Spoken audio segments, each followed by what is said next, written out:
The following story has been brought to you by StoriesToInspire.org. When I was working in Eretz Yisrael, this goes back, I got a call from a woman. She said her son is learning there for the year. I happen to have known his Rabbi. He gave her my number. She said, can you please, work with him? She came from a very, very, very Hasidic background. They were a very, very insular community. She said, this boy, though, is going out and doing his own thing. Wasn't so far, wasn't so bad, but to her it was unacceptable. And she kept saying this one line. Whenever she really wanted to vent the frustration to me, she always said to me, and I talked to him and he says, yeah, everything is cool. Everything cool, cool, cool, cool, cool. He always says cool. I hate that word cool. Mommy, do you think this is cool? I can't stand the cool. And we're talking. And she told me he's very into the way he dresses. And it broke her the way this kid would dress.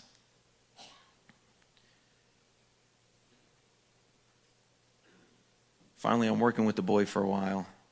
I'm working with her. I'm working with the parents. And we kept hitting this brick wall where she just couldn't get to the point of saying, I'm going to accept him as he is right now and build a relationship with him. And then, sure enough, they come to Eretz Yisrael to visit their kid. And they're walking down the street. They go to a restaurant. And she was telling me the whole time, she's texting me the whole time, I don't want to be in this neighborhood of Eretz Yisrael. I don't want to go to this restaurant. I don't want to. But we're doing it for him. We're doing it for him. They're walking by a store. And the kid looks into the window. And he sees this leather jacket. This beautiful leather jacket. And he turns to his mother, and she saw it coming. She's like, please don't say it. And he goes, Ma, Tati, isn't that cool?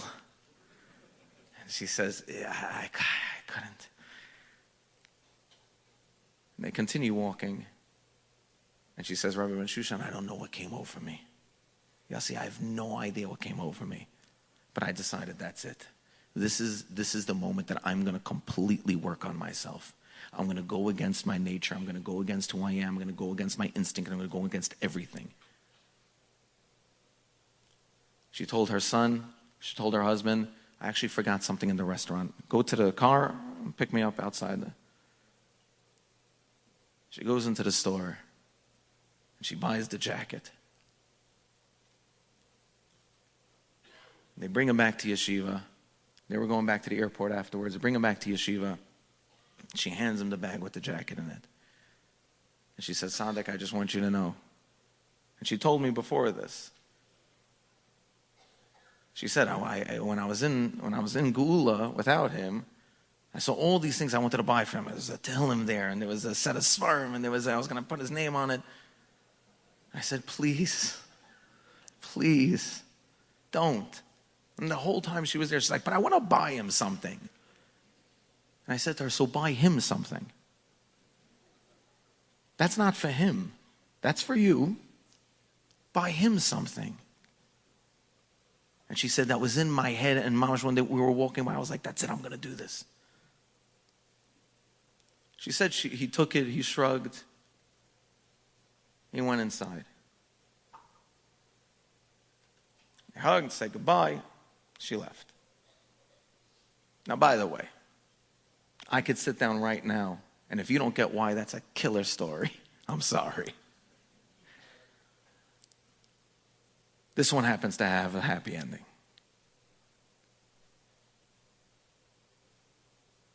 His Rebbe calls me up, and he says, Yossi, you in the neighborhood? I lived right there. I was like, yeah, what's up? He's like, I need you to come by. I come by. As I walk through the hallway, I see this boy walking down the hallway, and he's wearing the jacket. It's the dead of heat. He's sitting there wearing this jacket. I see him as I'm walking by. I say, Srolchik, looking sharp. That is a jacket. I've seen this kid smile a few times when I made jokes, but not more than that. And I was looking at the jacket because I knew about the jacket, so I was focused on the jacket. I said, Srolchik, that is a nice, sharp jacket. And then I looked up at him, and his face was beaming. And he says to me, yeah, my mommy got this for me.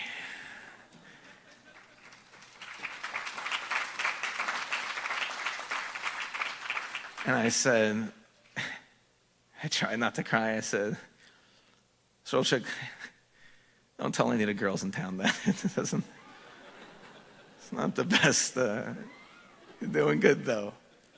I walked by him. I went into the office. There's Rabbi. And he said to me, I have no idea how this happened. I said, I know the jacket. His mother told me it's amazing. He said, no, not the jacket. He goes, Yossi, come here. I want to show you something. The boys were all outside playing basketball. We went into Sruli's room. Sruli's a very non-expressive kid. He was very embarrassed that he still had an accent. He wouldn't talk a lot. He was very afraid of people knowing too much about him. He had nothing hanging in his room. It was a bare, clear bed, a few small belongings, and Zell. Walk into this room. And his Rabbi points to the head of his bed, and I almost missed it.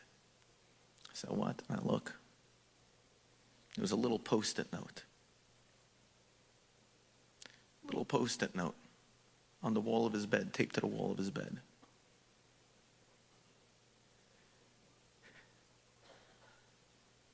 He said, read the note. I bent over and I looked at the note. And I know the note that this mother wrote to her child before this. Here's a Seder Tehillim. I hope you use it well. Here's a picture of the Rabbi. I hope he inspires you. This note read a little different. It was much shorter than the Megillah she normally wrote to him. It said a few short words. Enjoy the jackets, really. Because you're the coolest kid I know.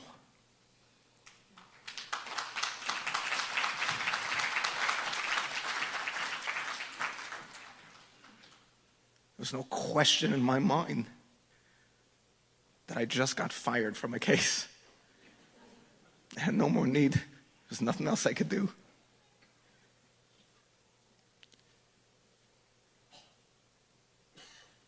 The beautiful part is that when I spoke to the mother afterwards, I said to her, and I want you to be honest with me.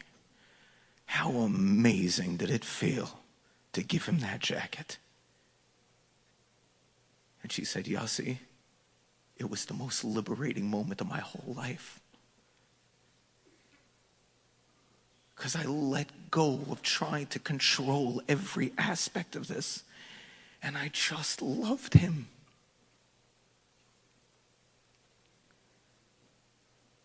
We're not going to all get to have the Hallmark moment story. But we can all put this into practice. But it starts with us. Be the coolest person you know. And tell yourself every single day, you're the coolest person you know.